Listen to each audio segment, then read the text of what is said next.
மூத்த பத்திரிகையாளர் வெங்கடேஷ் சார் நம்மளோட நினைஞ்சிருக்காரு. வணக்கம் சார். வணக்கம் சார். சத்யராஜ் கண் கலங்கினார், சிபிராஜ் போட்டு மொத்துன்னு மொத்திட்டார் அப்படின்றாங்க. அது மட்டும் இல்லாமல் இப்போ 6 மாதம் தான் டைமு. அதுக்குள்ளே இங்கே ஊர் ஃபுல்லாகவே எல்லா ஃபெசிலிட்டியும் மாற்றணும், ஃபுல்லாக டோட்டலாக க்ளீன் பண்ணணும் அப்படிங்கிற மாதிரி ஒரு முக்கியமான ஆர்டர் ஒன்று போட்டிருக்காரு சிஎம் சார் சொல்கிறாங்க. குறிப்பாக பெரம்பூரில் வந்து அவருக்கான ஆஃபீஸ் ரெடி ஆயிடுச்சு. எப்போ சார் உள்ளே குடி போகிறாரு, ஆஃபீஸ் எப்போ ஓப்பன் பண்ண போகிறாரு விஜய் சார்? சத்யராஜ் ஒரு நடிகருங்கிறது வந்து எல்லாருக்குமே தெரியும். அவர் ஒரு வீரன் அப்படிங்கிறது வந்து சில பேருக்கு தான் தெரியும்னு நினைக்கிறேன். ஆனால் வீரனை நீங்கள் வேறு எதாவது எடுத்துக்காதீங்கப்பா, ஞாயிற்றுக்கிழமை அது இதுன்னு நான் அந்த வீரன் சொல்லலை. சத்யராஜ் வீரன் அப்படிங்கிற மாதிரி நான் சொல்லிக்கல விரும்புகிறேன்.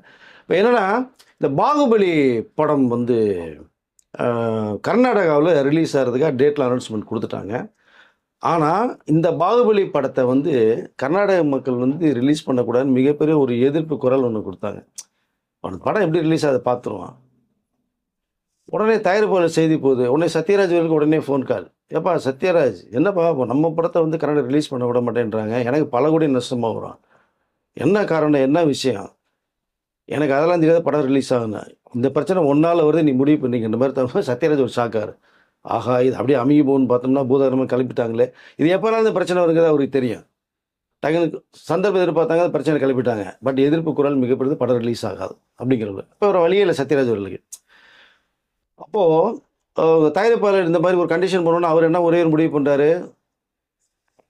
நீங்கள் கொடுத்த பணத்தை வாங்கிக்கங்க, என்னுடைய எடுக்கப்பட்ட காட்சியில் வேணால் நீங்கள் எடிட் பண்ணி தூக்கிடுங்க, ஏன்னா என்னுடைய கொள்கை ரொம்ப முக்கியம், தமிழ்நாட்டு மக்கள் எனக்கு ரொம்ப முக்கியம், தமிழ்நாடு ரொம்ப முக்கியம், நான் பேசுனதுக்கெல்லாம் அவங்கள்ட்டெல்லாம் மன்னிப்பு கேட்க முடியாது, படத்தை ரிலீஸ் பண்ணுங்க, பண்ணாமல் போங்க அப்படிங்கிற அளவுக்கு நீங்கள் பேசியிருப்பான்னு நினைக்கிறீங்களா? அதுதான் கிடையாதுங்க.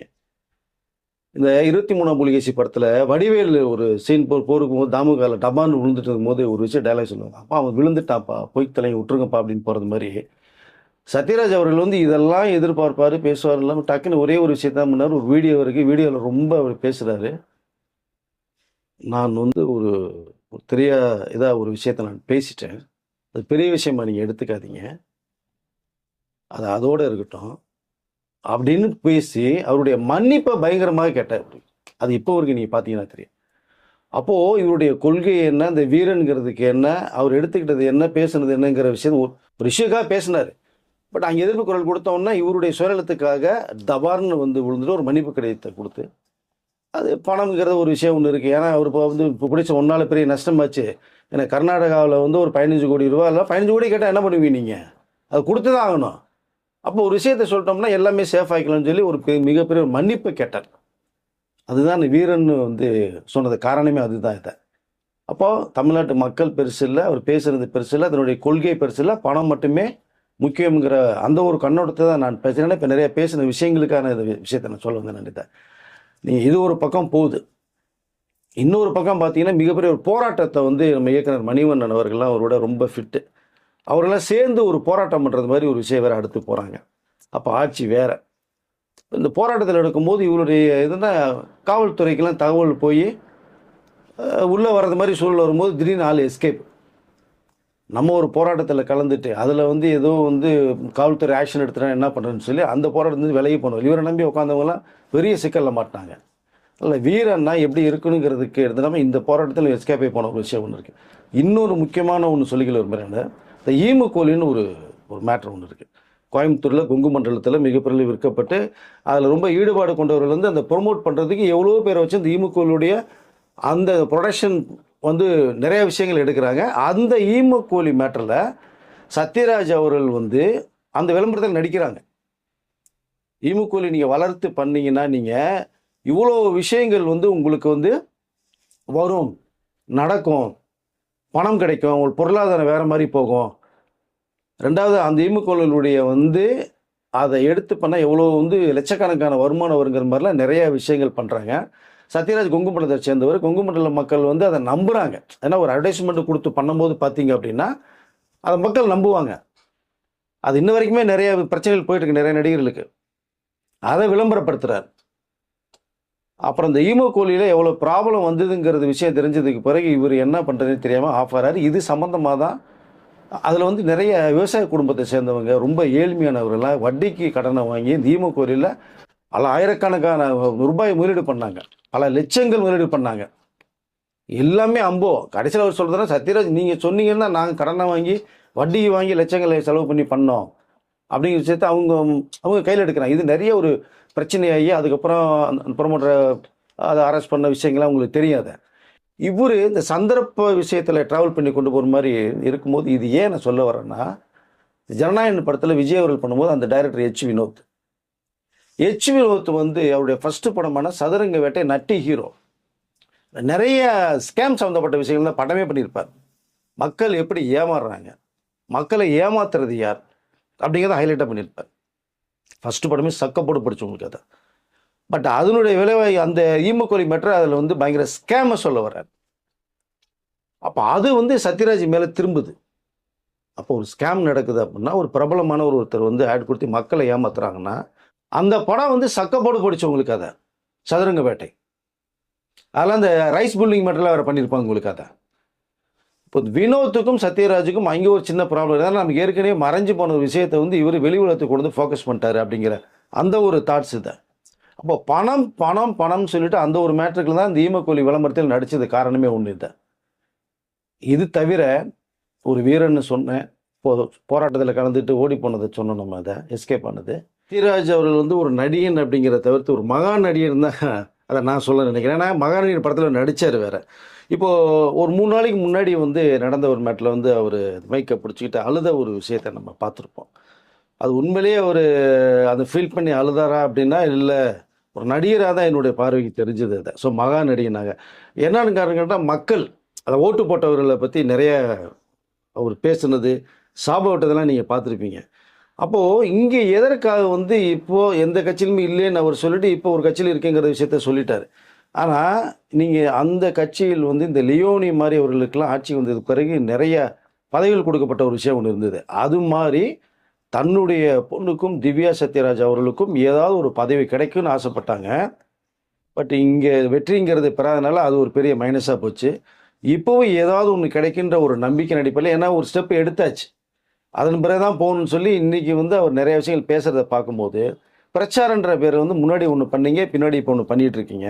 இப்போ மக்களை வந்து நீங்கள் ஓட்டு போட்டவர்களை வந்து நீங்கள் ரொம்ப கஷ்டப்படுவீங்க, நீங்கள் படாத பாடுபடுவீங்க மாதிரி ஒரு விஷயத்தை நீங்கள் சொல்லும் போது, அந்த ஓட்டு போட்ட ஒரு லிஸ்ட்டில் சிபி சத்யராஜும் இருக்கார்.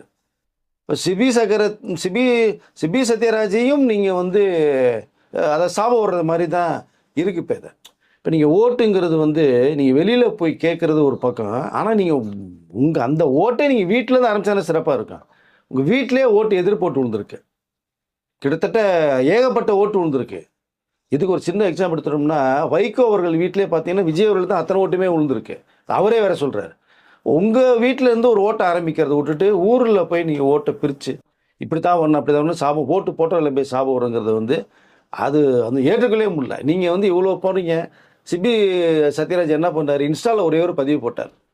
அவருடைய சகோதரி ஒரு விஷயத்தை கேட்குறாங்க, விஜய் அவர்கள் நாட்டுக்கு என்ன பண்ணீங்க, மக்களுக்கு என்ன பண்ணீங்க கேட்கும்போது அதுக்கு விளக்கத்தை வந்து சிபி சத்யராஜே கொடுக்குறாரு, வேறு யாருமே கொடுக்கல. இன்ஸ்டாவில் பெரிய லிஸ்ட்டே போட்டார், என்னென்ன விஜய் அவர்கள் பண்ணினாங்க, ரசிகர் என்ன பண்ணது வரைக்கும் என்ன பண்ணியிருக்க விஷயத்த சொன்னார், பல கோடிகள் கொடுத்துருக்க விஷயத்த சொல்கிறார். இப்போ அவர் இன்ஸ்டாவில் பதிவு போட்டு அவர் ஒரு பக்கம் வந்து விஜய்க்கு ஆதரவாக ஓட்டை பூரா வாங்கிட்டு போயிட்டார். நீங்கள் இந்த பக்கம் ஒரு பக்கம் பேசி ஓட்டை காலி பண்ணிட்டீங்க.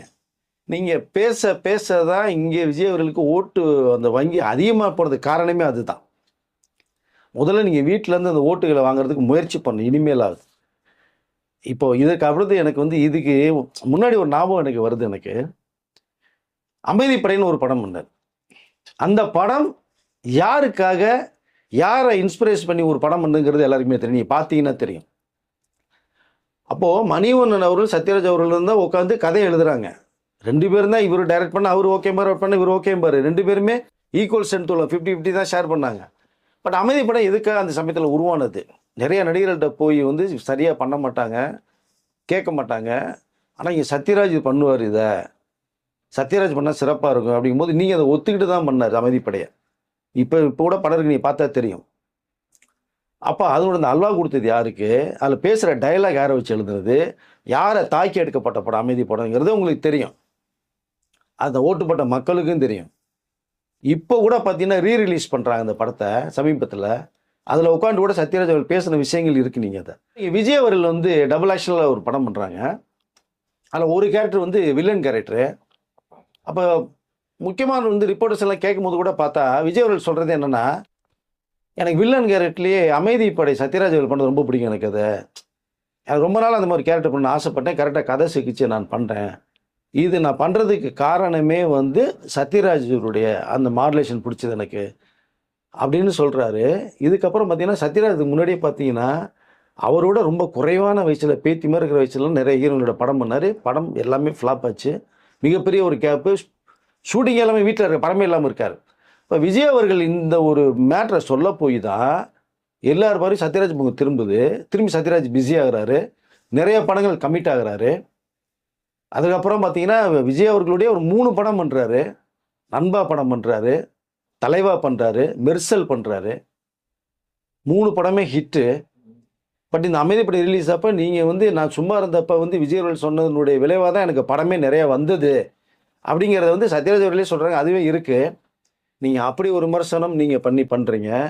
இன்றைக்கி வந்து ஓட்டு போட்டு நீங்கள் விஜய் அவர்கள் முதலமைச்சரை வச்சதுக்கு நீங்கள் மக்களுக்கு ஓட்டு போட்டு ஒரு சாபத்தை விட்றீங்க. உங்களுடைய இந்த கால்குலேஷனை எப்படி இருக்குது? அதை இப்போ எனக்கு என்ன ஒரு வருது அப்படின்னா, நீங்கள் சத்யராஜ் அவர் வந்து ஒப்பாரி வச்சு அழுதுகிட்டு அதை ஒரு ட்ராமா போடுறது மாதிரி தான் தெரியுது. இது இன்னொரு பக்கம் பார்த்தீங்க அப்படின்னா அவருடைய பையன் சிபி சத்யராஜ் வந்து மனைவியோட போய் தமிழக முதலமைச்சரை சந்தித்து வாழ்த்துக்களை சொல்லி ஃபோட்டோஸ் எடுத்து அந்த ஃபோட்டோ வந்து அவருடைய இன்ஸ்டா பதிவில் போட்டு அவர் பக்கம் ரொம்ப ஹாப்பியாக சந்தோஷமாக இருக்கார். இவர் ஒரு பக்கம் ஒப்பாரி வச்சுட்டு இருக்காரு. எனக்கு என்னமோ ஒரு டவுட்டாக இருக்குது. பி டீம்னு சொல்கிறது யார் அப்படிங்கிறது இப்போ சத்யராஜ் அவர்கள் தான் பி டீமா அப்படிங்கிற மாதிரி தான் என்னுடைய பார்வைக்கு தெரியுது. அது மக்கள் வந்து ஓட்டு போட்டு புரிஞ்சுக்குவாங்க. இப்போ இதில் இன்னொரு விஷயம் என்னன்னு பார்த்தீங்கன்னா, இந்த கட்டப்பா ஏற்கனவே சொன்னேன். கட்டப்பாவில் வந்து பார்ட் 2 வருங்கிறது மாதிரி ஒரு விஷயத்தை பண்ணும்போது கட்டப்பாவில் அவர் என்ன கேரக்டர் பண்ணியிருப்பாரு உங்களுக்கு தெரியாத. அது படமாக பார்க்க வேணாம், அது ரியலாக பார்த்தீங்கனாலே புரியும் என்ன சூழ்நிலைன்னு சொல்லி. இப்போ நம்ம சொன்னது வந்து கட்டப்பா மாதிரி நம்ம பேசுனது ஒரு சத்யராஜ் பற்றி ஒரு பார்ட் 1 தான். நீங்கள் பார்ட் வேணும்னா நம்மளுடைய நேயர் வந்து நீங்கள் உங்கள் கருத்துக்களை பதிவு பண்ணுங்கள். அப்போ வந்து அவரும் பார்ப்பார். அப்போ நம்ம கட்டப்பா பார்ட் 2ங்கிறத பற்றி நம்ம சத்யராஜ் பார்ட் 2 பற்றி நிறைய விஷயங்கள் இருக்குது. நம்ம கொஞ்சம் பேசலாம். அடுத்த வீடியோவில் நான் பேசுகிறேன் உங்களுக்கு சார். நான் இப்போ தமிழக முதலமைச்சராக விஜய் அவர்கள் முதலமைச்சர் ஏற்ற பிறகு பார்த்தீங்கன்னா நிறைய விஷயங்கள் பண்ணிகிட்டு இருக்காங்க. நம்ம நிறைய சொல்லியிருக்கோம், இனிமேல் பேசுகிறோம். இப்போ முக்கியமாக பார்க்க போனோம்னா இந்த கார்ப்பரேஷன், அதாவது சிஎம்னுடைய நேரடி பார்வையில் இந்த பொறுப்பை வந்து அந்த டிபார்ட்மெண்ட் வந்து சிஎம் கையில் எடுத்துட்டாங்க. காவல்துறை எப்படி சிஎம் கையில் இருக்கோ இந்த துறையும் எடுத்துட்டாங்க. காரணம் கேட்டிங்கன்னா வெளிநாட்டிலேருந்து வந்து முதலீடு பண்ணவர்கள் சென்னையை தான் ஹைலைட்டாக பார்ப்பாங்க. ஏன்னா ஹெட் குவார்ட்டர்ஸ் அது சிறப்பாக இருக்கணும், பார்க்குறது வெளிநாடு மாதிரி இருக்கணும், ஒரு சிங்கப்பூர், மலேசியா, துபாய் மாதிரி இருக்குன்ற அந்த நோக்கத்தில் தான் இந்த துறையை கையில் எடுத்துகிட்டு இப்போ நிறைய அந்த கார்ப்பரேஷனுடைய நிர்வாக அதிகாரிகள்லேருந்து ஊழியிலேருந்து கூப்பிட்டு ஒரு கான்ஃபரன்ஸ் மீட்டிங் ஒன்று போட்ட விஷயம் இருக்குது. அது அதிகாரிகிட்ட நேரடியாக விஜய் அவர்கள் சொன்னது என்னன்னு கேட்டிங்கன்னா, 6 மாதத்துக்குள்ளே தமிழ்நாடும் சரி சென்னை வந்து வேறு மாதிரி ஒரு கடத்தை கொண்டு போகணும். எப்படி அப்படின்னா, நீங்கள் வந்து அது எல்லா இடத்தையும் குப்பை போடுறது, இந்த ட்ரைனேஜ் ப்ராப்ளம், மழை வந்ததுன்னா அந்த சாக்கடை தண்ணியோட ஊருக்குள்ளே வர்றது, வீட்டுக்குள்ளே வர்றது, இந்த தூர் வாடுற பணி, குப்பையில் வந்து ஸ்ட்ரீட்டில் ஒன்று கூட இருக்கக்கூடாது. ரோடு கிளியராக இருக்கணும், புது ரோடு போடணும், கான்ட்ராக்ட் கொடுக்கணுன்ட்டு நேரடியாக பிரச்சனை, 10 பைசா லஞ்சம் யாரும் வாங்கக்கூடாது, 100 ரூபானா 100 ரூபாய்க்கு வேலை செய்யணும் அவங்க. இந்த ஒரு அழகுபடுத்தணும். ரெண்டாவது பார்த்தீங்கன்னா, இந்த டபுள் வே ரோட்டில் போது சென்ட்ரி பேரிகேட் ஒரு சிமெண்ட் கல்லை மட்டும் போட்டு போயிடுவாங்க. அதில் நல்ல ஒரு மணலை போட்டு செடிகள் மரங்களில் வச்சு பூக்களை வச்சு பசுமையை கொண்டு வரணும். பார்ப்பதற்கே ஒரு எழில்மிகு தோட்டத்தில் அழகாக இருக்கணும் அப்படிங்கிறது. அப்போ தான் காற்று, தூய்மையான காற்று வரும். நீங்கள் இது பார்க்குறது ஒரு சின்ன சாதாரணமாக தெரியும், ஆனால் இவ்வளோ விஷயங்கள் இருக்குது இதுக்குள்ளே. சென்னை மாநகரத்தை வேறு மாநிலமாக கொண்டு போகணும், வெளிநாடு மாதிரி கொண்டு போகணும். இந்த துறையில் யார் யார் ஊழல் செஞ்ச அதிகாரிகள் எத்தனை வருஷமாக ஒரு இடத்துல உட்காந்துருக்காங்க, எல்லாம் மாற்றம் செய்யணும் தான் ககன்தீப் சிங் பேடி அவர்கிட்ட கூப்பிட்டு ஒரு பேசின விஷயம். அவர்களுக்கு இந்த துறையில் எல்லாருமே தெரியும், யார் எத்தனை வருஷம் இருக்காங்க, என்னென்ன பண்ணிகிட்டு இருக்காங்க, என்ன இங்கே ஊழல் லஞ்சம் நடந்துக்கிட்டு இருக்கு, சந்து பொந்தெல்லாம் அவருக்கு தெரியும். என்னென்ன ஃபைல் வந்து அப்படியே போட்டு கிடக்கு, இது எப்படி எடுத்து என்ன பண்ணணும். அப்போ நிறைய இதில் இப்போ வந்து நிறைய அதை மாற்றம் செஞ்சுட்டாங்க, தூக்கி அதாவது வேறு இடத்துக்கு ட்ரான்ஸ்ஃபர் பண்ணிட்டாங்க. இப்போ புது அதில் வர போகிறாங்க இப்போ அதை. ஸோ இந்த மக்கும் குப்பை மக்காத குப்பை இந்த வீட்டில் இருக்கிறவங்க கொஞ்சம் சுத்தமாக வச்சுக்கணும். நீங்கள் பிரித்து கொடுத்தீங்க அப்படின்னா அதை நீங்கள் குப்பை கிடங்கில் போடும்போது அதை ரீசைக்கிள் பண்ணி வேற ஒரு கடத்தை கொண்டு போகணும். ஸ்ட்ரீட் அங்கேயே போட்டு போயிடக்கூடாது. இது எல்லா அதிகாரிகளும் வந்து நீங்கள் ஒரு ஏசி ரூமில் போய் நீங்கள் ஒரு 10 மணிக்கு வந்து ஆஃபீஸ் டைமில் உட்காந்துட்டு போகிறதுக்கான வேலையில் இது இல்லை. காலைல 7 மணிக்கு நீங்கள் வீட்டில் புறப்படும் போதே நீங்கள் ரோட் சைடு போகணும். ரோட்டில் என்னென்ன வேலை நடந்துட்டு இருக்கு, அந்த ரோடு நல்லா இருக்கா, ரோடு போடுறவங்ககிட்ட போய் இது என்ன போடணும், ஸோ இங்கே குப்பை இருக்கா, அங்கே இது இருக்கா, ரோடு, இவ்வளோ விஷயங்களை நேரடி பரவாயில்ல 7 மணிக்கு நீங்கள் போய் எல்லாம் பார்த்துட்டு இன்ஸ்பெக்ஷன் முடிஞ்சிருந்தா ஆஃபீஸ் வரணுங்கிற அந்த ஒரு விஷயத்தையும் போட்டிருக்காரு. நீங்கள் வந்து போகிறது ஒரு பக்கம், இதில் இன்னொரு சிறப்பு என்னென்னா தமிழக முதலமைச்சரே திடீர் விசிட் அடிக்கிற மாதிரி ஒரு சூழ்நிலை இருக்குங்கிற தகவலும் இப்போ வந்திருக்கு. அதை நான் நேரடி பார்வையில் ஆய்வு நடத்துவேன், திடீர்னு நான் வருவேன் அப்படிங்கிறதையும் சொல்லியிருக்காரு. அதை அப்போ இந்த சென்னை மாநகரத்தை வெளிநாடு மாதிரி மாற்றணும் அப்படிங்கிற ஒரு குறிக்கோள், கார்பரேஷன் லிமிட்டு, அதான் முக்கியமாக தண்ணீர் வசதி, ஸோ இந்த மின்சார வெட்டு, இந்த ஈவியில் நடக்கிற விஷயம், இதெல்லாம் சுத்தமாக இருந்தால் வீடு சுத்தமாக இருந்தால் நாடு சுத்தமாக இருக்கும். இப்போ நாட்டை சுத்தமாக்க வேண்டிய வேலை வந்து நம்ம கையில் தான் இருக்குது அப்படிங்கிறத விஜய் ஒரு நேரடியாக அதிகாரிகளை கூப்பிட்டு பேசின ஒரு விஷயம்.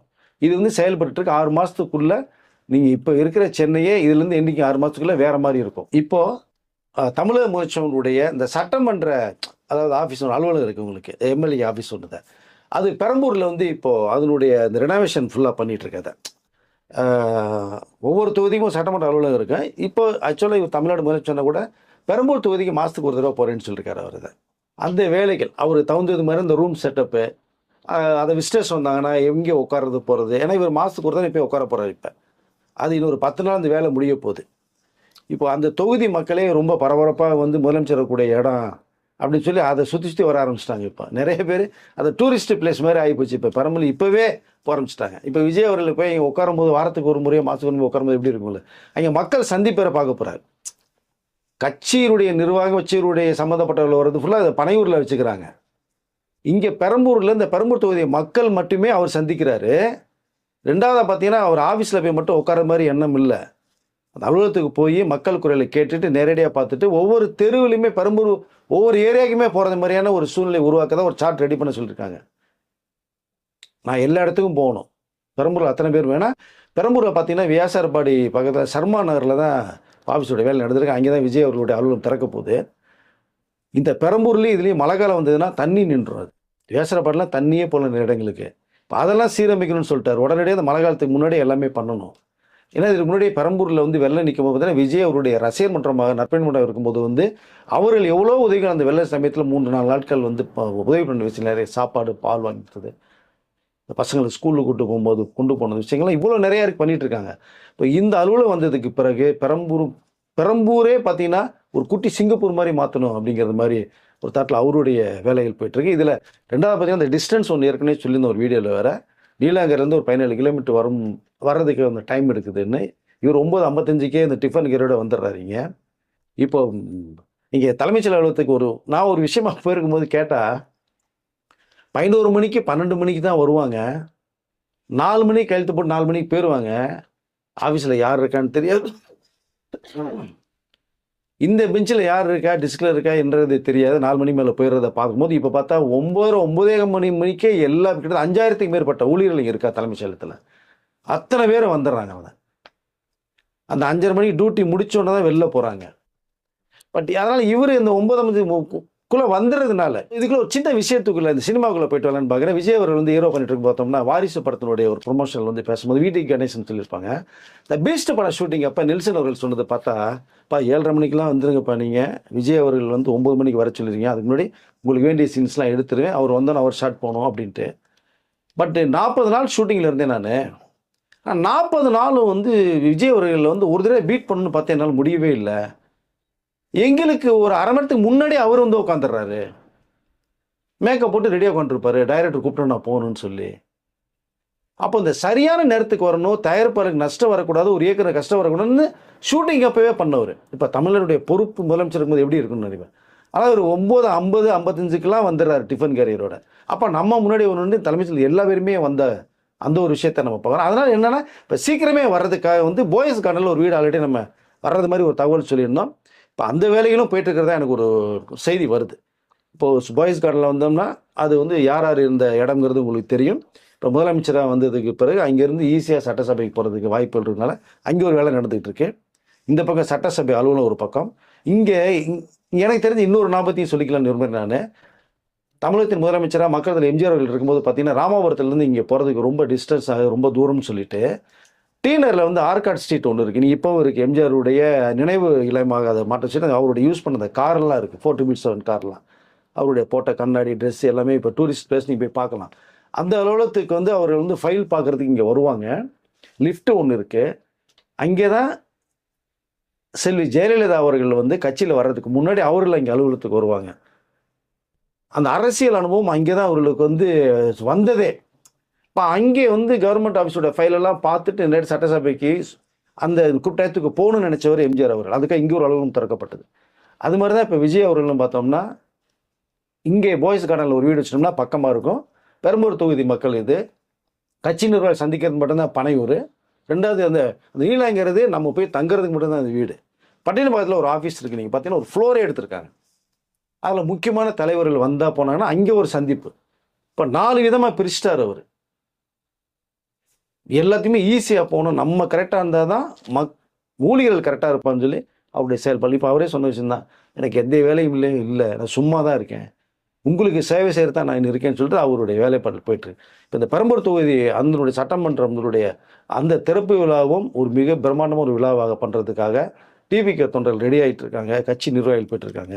பெரம்பூர் தொகுதி மக்களுக்கு மிகப்பெரிய வரப்பிரசாதமாக இருக்கும். உங்கள் தொகுதிக்கு மாதம் வரப்போகிறாரு, திடீர்னு தெருவுக்குள்ள வந்து உங்களை சந்திக்க போகிறாரு அப்படிங்கிற செய்தி எனக்கு வந்திருக்கு சார்.